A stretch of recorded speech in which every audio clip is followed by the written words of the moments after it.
Tonight on Beyond the District, we see how one dog is helping others. And we also see how scooters are becoming a nuisance in one city.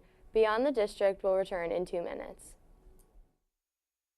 Crowded hallways are the loneliest places for outcasts and rebels, or anyone who just dares to be different. And you've been trying for so long to find out where your place is, but in their narrow minds there's no room for anyone who dares to do something different. Oh, but listen for a minute. Trust the one who's been where you are, wishing all it was sticks and stones. Those words cut deep, but they don't mean you're all alone, and you're not invisible.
Hello, I'm Devin Engelhardt, and welcome to TV21's The District. And I'm Isabella Gamberry. Later on tonight, we will take a look how some special dogs are helping people that are in a rough spot.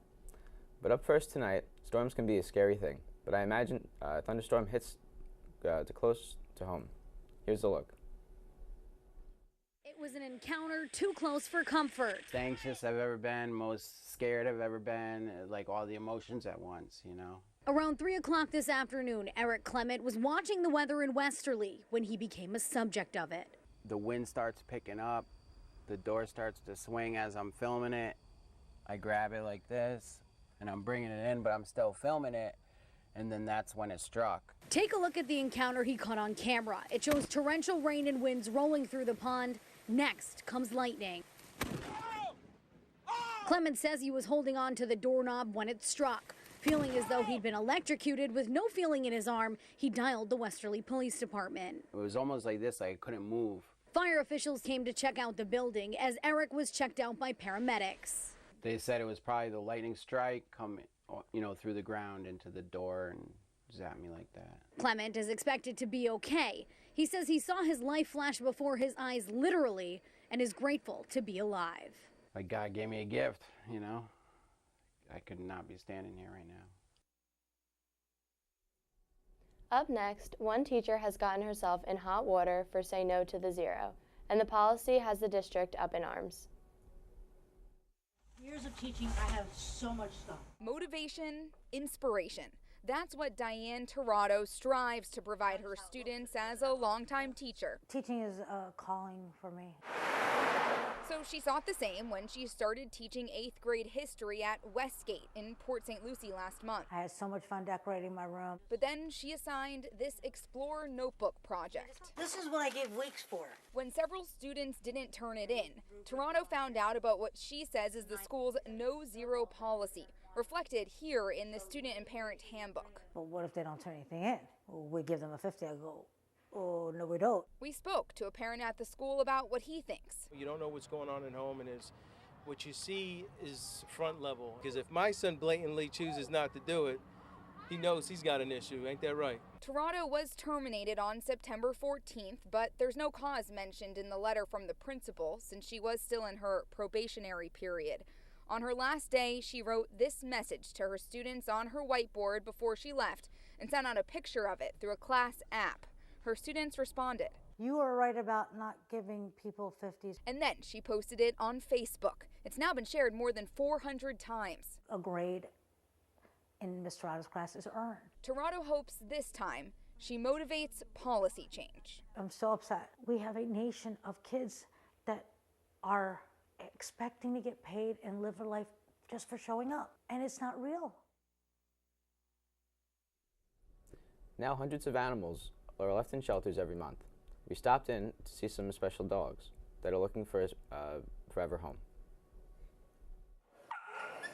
These puppies were transported to the Fox Valley Humane Association from Alabama because of extreme overcrowding in shelters down south. Well, Alabama and a lot of the southern states, they just do not have population control. The spay and neuter is not as easy for the folks there, nor do they understand the importance of it as much, but they are trying to educate. The FVHA is already considered full. Getting the puppies into a home quickly is crucial, so the shelter can continue to take in more animals.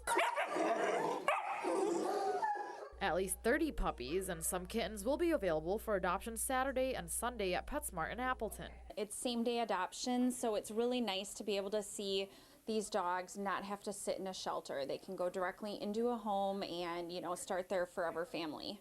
This weekend, the shelter is also looking for donations of dry dog and cat food. If you do bring in a bag of food, then you can receive up to a 20% discount on the adoption fee.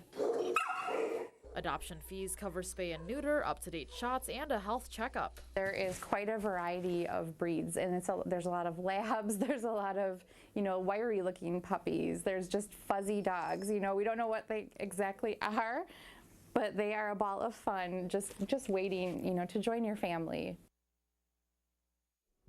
Next, Indianapolis police says scooter riders who break the rules can now get more than just a warning. But the questions are how much will the ticket be for and what is not allowed. Wish TV's Tim McNicholas reports. A rainy day is enough to keep most scooters parked. Bad news for the riders, but not for Regina Dillard. What do you think of the scooters? The scooters are very annoying. She works downtown and she says she wouldn't mind the scooters if riders stayed in the street. You seldom see one alone. And it's, you have to get out the way because there's so many of them. IMPD released a PSA this week informing people how to ride the scooters. The way you should ride it and the way you shouldn't ride it. Police say they can also ticket riders for disobeying traffic laws. The ticket can jump up to $40 if you don't pay within 7 days. Each officer has the discretion to write these tickets, right? The officer interacting with the individual decides whether or not he wants to issue that citation. IMPD says their tickets are for moving violations, not parking. If officers catch you vandalizing a scooter, you could face a misdemeanor charge. A man who lives downtown sent us this picture from south in Pennsylvania. Police tweeted a picture this week of a scooter in the canal. And IMPD says it's against the ordinance to even ride scooters along the canal. That also goes for greenways and both lanes of the cultural trail. If it were me riding on a scooter in traffic, I would make sure that I had a helmet on because these things travel pretty quickly. Police say you should park the scooters on the sidewalk, leaving at least 4 feet of space for people to walk by. Now, we are going to take a short break, but coming up, we take a look on how one woman is battling back from a shark bite. And we also take a look at some gymnasts who are coming together to help one of their own.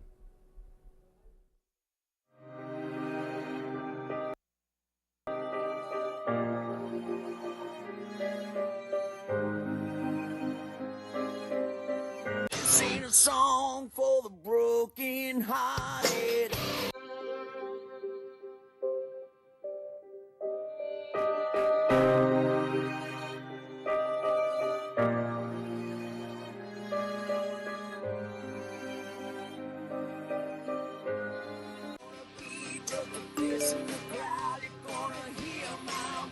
When I shout it out loud.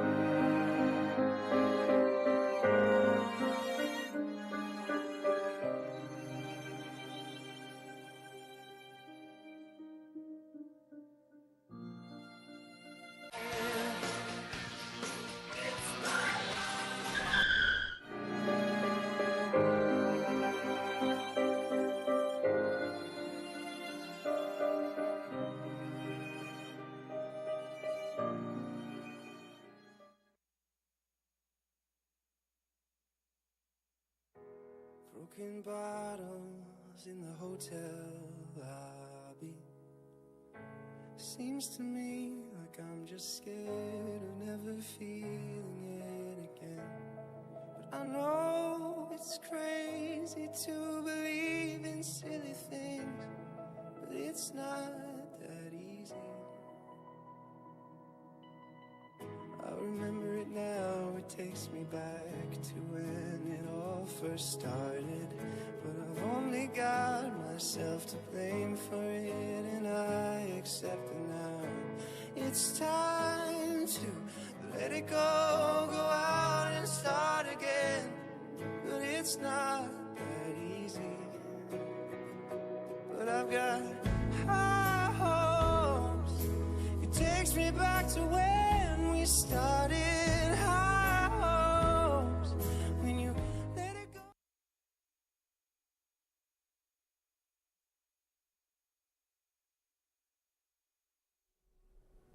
Welcome back. A shark bite victim is telling her story in Florida. She's calm and recovering, but Ian Margle reports a shark took such a huge bite from her hand, it left behind a tooth. Anyone who dives or spearfishes knows there's an inherent risk. Just 48 hours after she was bitten by a shark, Maggie Ewing is speaking about the horrifying experience. I know sharks aren't really going for me. He was totally going for the fish. It was my mistake, but nonetheless, he got me. Maggie and her boyfriend, Jaron Dorfman, were spearfishing in the Bahamas on Sunday, in a spot they had been to dozens of times before. Both of them are experienced divers, so when Maggie speared a hogfish, she knew to look around for nearby predators that might be looking to snag her catch. I actually turned around to see if any sharks were coming before going up, and I felt the pain instantly and turned around, and a shark had come over this shoulder and was sort of latched onto my hand. Eventually, the black-tipped shark let go and she ascended to the boat, bleeding and in a lot of pain. And I thought she was going to bleed out. She was turning pale, and I was losing it. She was rushed to land, where she was met by rescue crews and soon after was airlifted to Fort Lauderdale and then brought to Memorial Regional for surgery. The index, long ring, and small fingers were all involved and had the traumatic lacerations. In fact, in this x-ray, you can see a shark tooth still lodged in her finger. Fortunately, doctors were able to save her hand and fingers, and Maggie says this won't scare her from going back to the Bahamas. It's one of my favorite things to do. I mean, it happened, I'll deal with it, and I'll get back in the water. Up next, gymnasts from a school district in Kansas are used to competing against each other on the mat, but off the mat, they're on the same team, Team Anna, a fellow gymnast now paralyzed after a traumatic accident, as Megan Dillard found out. They're coming together for Anna in the most incredible way. Anna got hurt in a gym just like this, and even though she's not wearing a leotard these days, make no mistake, she's a gymnast through and through. Anna is the most inspirational person I've ever met in my entire life. Olathe gymnastics coach Mallory West has learned more from senior Anna Sorol than she could ever teach. You never, ever, ever hear her complain, ever talk about her having a rough time. It's always, how can I look for the joy in the situation? Anna was a freshman when she fell off the high beams at practice 4 years ago. She right now does not have any feeling in her legs. From the belly button down, she's paralyzed. She's actually more motivated. She actually told me that this accident made her humble, made her feel like, you know, like you need to enjoy each day. And these days, she's watching, coaching other girls, writing routines. She could resent the sport, and instead it's made her find even more passion. It's hard, but not being here would be worse. I would just hate for the sport that's been a part of my life for multiple years, my entire life basically, and to just be cut away from that. That would be more of a dramatic change than my injury itself. It's why not only her teammates, but her competitors across the district work together to help get her an exoskeleton. But this machine, she can put it on and essentially walk. So it would be something like she could walk from the bedroom to the kitchen. She's used one in physical therapy and it's helping, but she's more than $80,000 away from owning one. If she has that exoskeleton, it will be able to help her be able to move around, even just short distances. Girls from all 5 schools sold dollar chocolate bars at school. Parents at work, too, nearly 3,000 of them.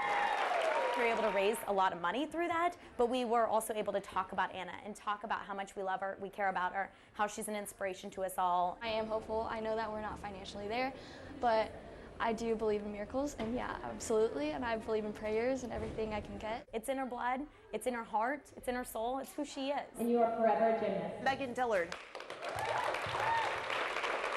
Fox 4 News. Now, it can be stressful to go to court, especially for some younger people who have been traumatized. Now, more courts around the country are letting witnesses use therapy dogs to help keep them calm. And a pilot therapy dog program, Kent County, Michigan, is off to start a great start. Candice Charles reports.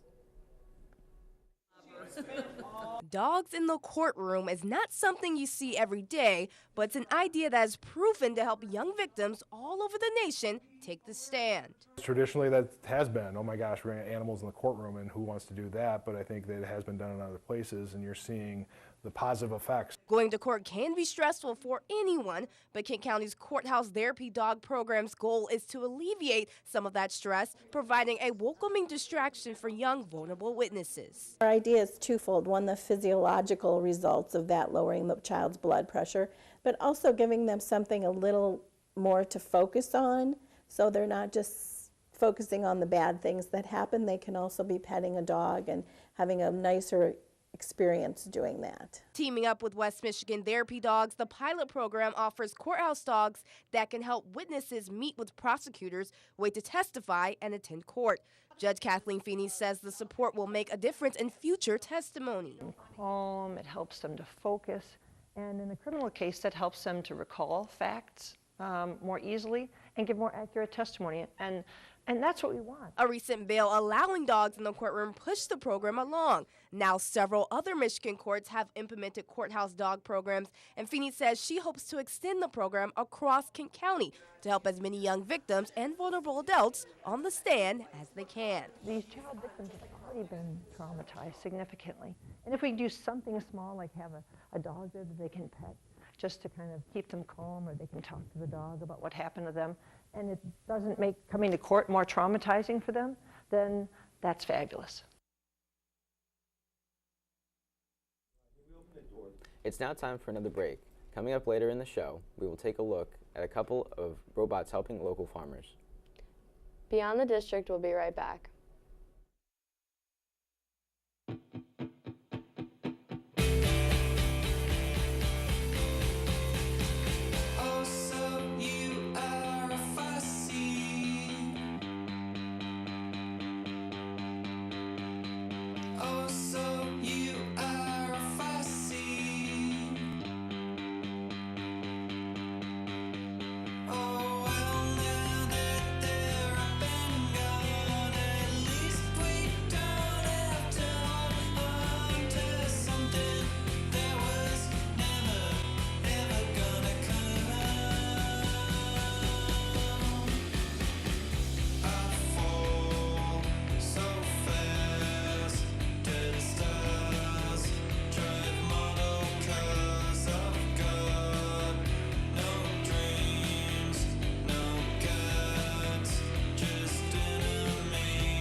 I'm literally gonna get up.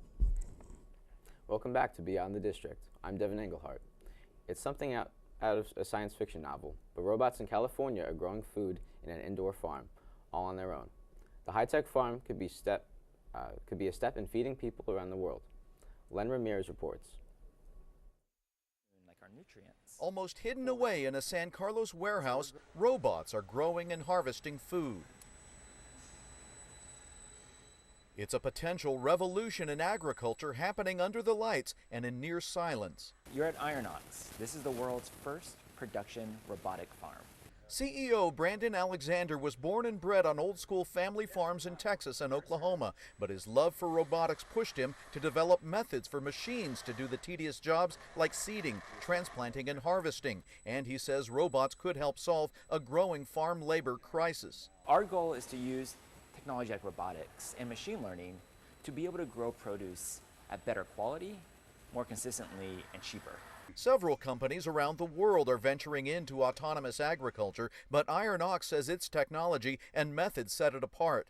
A robotic arm is outfitted with stereoscopic cameras that allow it to see in 3D and gently work around the tender leaves and stems of young plants. The plants are all contained in hydroponic pods, so they are grown in water, not soil, and that's where this comes in.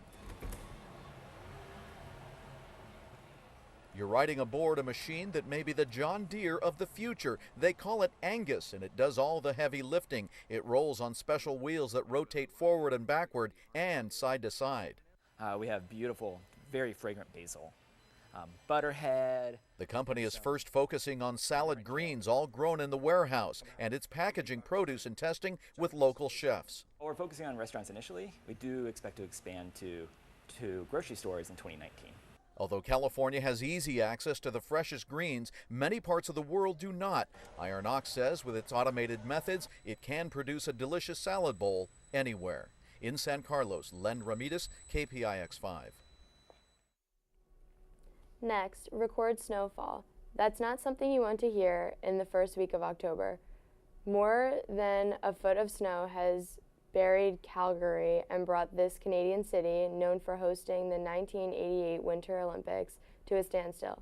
Allison Dempster reports. Calgary is digging out, and there's a lot of digging to do.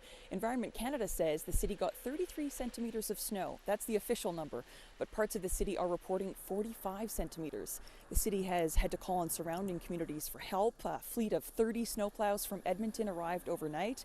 Crews and equipment have also come in from Red Deer and Medicine Hat, and they're dealing with a nasty combination of snow and ice. It's led to more than 300 accidents in Calgary alone. You don't drive to the speed limit on days like we've had today and yesterday. You drive to the road conditions. So give yourself some extra time, give yourself some extra distance, and really slow down. A section of the Trans-Canada west of Calgary was shut down yesterday, leaving hundreds of motorists stranded in their vehicles. I was sitting for 14 hours. Yeah, it was kind of a real big. A lot of people were turning their vehicles off to save fuel because they didn't think they'd have enough gas to make it to the night. A lot of them were really disappointed just because they were really kind of stuck there, and we didn't really see any emergency vehicles or anything like that. The weather system that delivered this winter wallop has moved on, but not before breaking a snowfall record for an October day that was set 104 years ago. Allison Dempster, CBC News, Calgary. Would we have had to start over? Maybe that segment. Now we check out how parents in one Nevada town were unhappy to learn the local elementary school was eliminating teaching positions, so they came together and collected enough money to pay one of their salaries. Orko Manna has the story. Really happy that we met the goal. Bonnie Mason has a daughter in first grade at Twitchell Elementary School.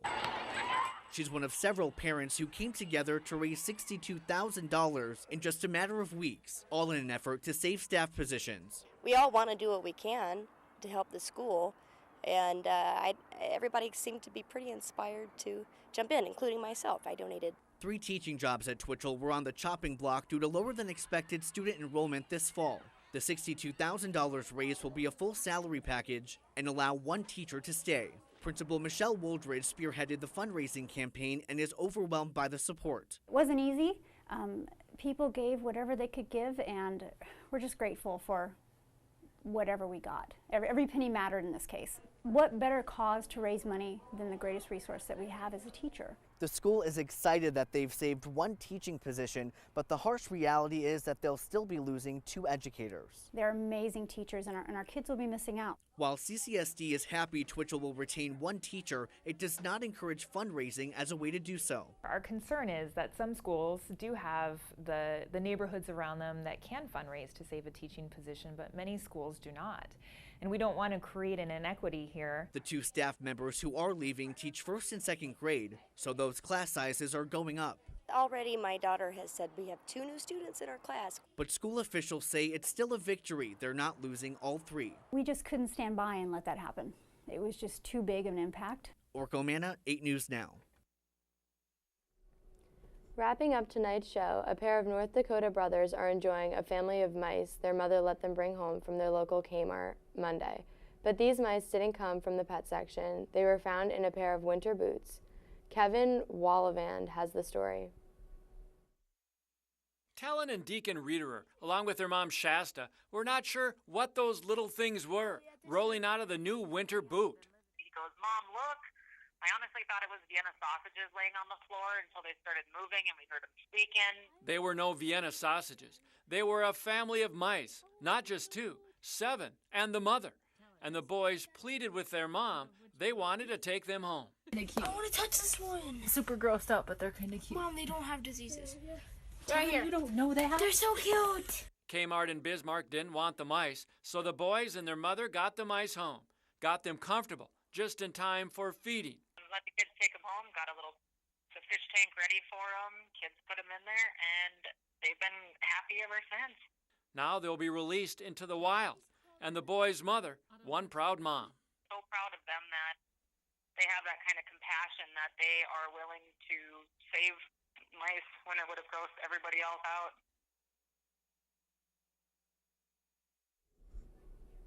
Remember, if you have a story you would like us to cover, or if you have an announcement about an upcoming event, please send it inter-school mail to the TV21 at High School East, or you can email us at tv21@trschools.com. Also, be sure to tune in TV21 throughout the day to catch this show and Tom's Over School Today as we bring you stories from around the district. Also, please take a look at our website, www.trschools.com/tv21. Well, that wraps up tonight's show. For Beyond the District, I'm Devin Englehart. And I'm Isabella Gamberry. Have a great night.